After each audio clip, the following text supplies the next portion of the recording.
Sometimes you need to take a moment to sit back and take it all in.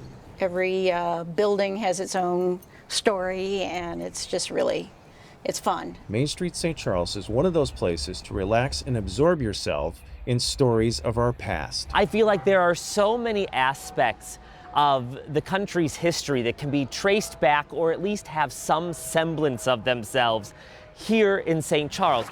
Founded in 1769, St. Charles is the oldest city on the Missouri River. So yeah, 7 years before the Declaration of Independence.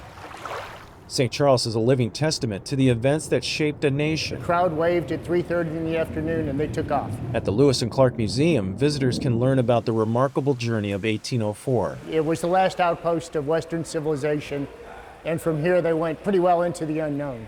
And here in 1805 was the scene of another startling chapter in American history. Aaron Burr sought assistance in the dramatic plan to seize control of the recently acquired Louisiana Territory. Had Burr been able to get more support, it really would have changed kind of the whole westward expansion and where things were going. So Elijah Lovejoy is this building on the corner, so what is today Goldner Printing. St. Charles is also linked to the abolitionist Elijah Lovejoy, whose beliefs led to his persecution in 1837. A lynch mob targeted Lovejoy, forcing him to flee. Tragically, just 5 months later, he was murdered across the river in Alton, Illinois.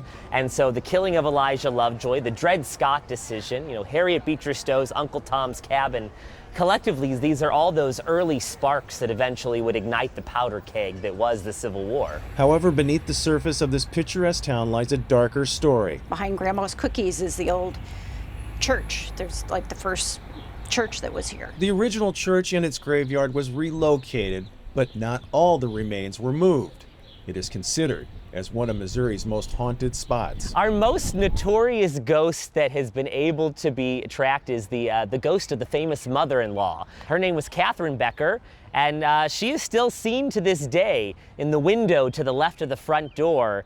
People note her presence every once in a while, but luckily, like Casper, she's a friendly ghost. St. Charles is not just a town, it's a living history book. History happens here. In St. Charles, Wade Smith, Fox 2 News.